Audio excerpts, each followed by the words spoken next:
लगा लिया, क्योंकि कहा गया माता की तो ममता ममता ही होती है। कुपुत्रो जायता क्वचिदपि को माता न भवति। माता सती को माता पूछती है उनकी कि देव बेटी तुम कैसे आई और अकेली आई, हमारे दामाद आपके साथ नहीं आए क्या?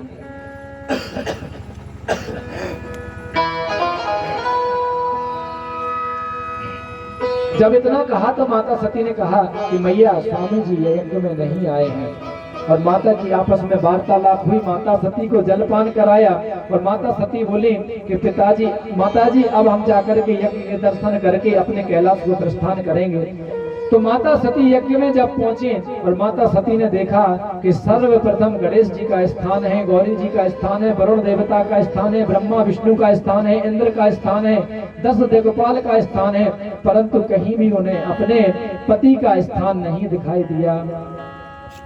तो माता उसी समय सती क्रोधित हो गई और बोली कि सुनो दक्ष, आप अपने आप को क्या समझते हो? धिक्कार है हमें आपके जन्म देने पर कि आपके नाम के पीछे हमारा नाम है और हमें सब दक्ष नंदिनी कहते हैं। शिव द्रोही मम दास कहावा, शिव द्रोही मम दास कहवा, शिव द्रोही मम दास कहावा, शिव द्रोही मम दास कहवा, ते नर मोहे सपन्यों नहीं भावा, ते नर मोहे सपन्यों नहीं भावा, शिव द्रोही मम दास कहावा, शिव द्रोही मम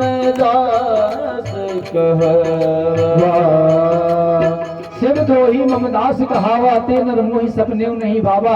मर्यादा पुरुषोत्तम भगवान श्री राम ने कहा और यहाँ माता सती अपने पिताजी से कह रही हैं कि धिक्कार है, जो हमारे पति का आपने अपमान किया और हमारे नाम के आगे दक्ष पुत्री लगता है, इसलिए आज हम अपने इस देह को त्याग देंगे। और उसी समय माता सती ने अपने योग की अग्नि जलाई, अपनी क्रोध की अग्नि जलाई और कुंड में अपने देह को त्याग दिया।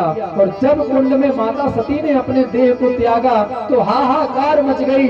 नंदीसुर यज्ञ को विध्वंस करने लगे, समस्त गण विध्वंस करने लगे। महाराज वहाँ भृगु देवता पूषा देवता थे, उन्होंने प्रेत आत्माओं को बांध दिया, यज्ञ में कोई प्रवेश नहीं कर पा रहा था। महाराज वहाँ से नारद जी आए कैलाश पर और भगवान से बोले, हे दीनानाथ अत्याचार हो गया है, अनर्थ हो गया है, दक्ष प्रजापति ने माता सती को हवन कुंड में ढकेल दिया है। जब ऐसा माता सती के बारे में भगवान ने सुना तो उसी समय महाराज भोले बाबा का इतना क्रोध बढ़ा कि उन्होंने अपनी जटा को खोला और अपनी जटा से एक केस को निकाल करके भूमि पर पटका और भूमि में पटक करके एक वीरभद्र नाम का उनका स्वरूप धारण करके एक विशाल देह उत्पन्न हुआ और बोले भगवान आज्ञा दें। उसी समय भोले बाबा ने कहा कि जाओ वीरभद्र दक्षम सयज्ञम जही, दक्ष के साथ यज्ञ को नष्ट करके आ जाओ। महाराज विशाल वेग के साथ वीरभद्र घूमते हुए गए, समस्त भूत प्रेत सब वीरभद्र के साथ गए। और महाराज वहां जब देवताओं ने देखा कि ये क्या हो रहा है, इतनी भयंकर आंधी किस प्रकार से हो रही, अब तो यज्ञ बचने वाला नहीं है। महाराज वहां जाकर के वीरभद्र ने संपूर्ण यज्ञ को नष्ट कर दिया। पूषा देवता की दाढ़ी उखाड़ ली, पूषा देवता के दांत तोड़ दिए और महाराज जाकर के बाद में दक्ष प्रजापति का सिर लेकर के काट करके कुंड में छोड़ दिया और बोले शिवाय स्वाहा। पूरे यज्ञ को विध्वंस कर करके लौट आए। समस्त देवता थर थर कांप रहे हैं कि अब तो सृष्टि पर प्रलय होगा। भोले बाबा क्रोधित हो गए। समस्त देवता ब्रह्मा जी के पास पहुंचे, ब्रह्मा जी से प्रार्थना करने लगे, हे प्रभु आप रक्षा करें, यज्ञ विध्वंस हो रहा है। उस समय ब्रह्मा जी ने कहा कि जब हम यज्ञ में नहीं गए, जब नारायण यज्ञ में नहीं गए, जब भगवान यज्ञ में नहीं गए शंकर बाबा, तो तुमको यज्ञ में जाने की क्या जरूरत थी। तो सभी देवता बोले अब खाई सो खाई, आगे खाए सो राम दुआई, आगे से ऐसी गलती कभी नहीं होगी।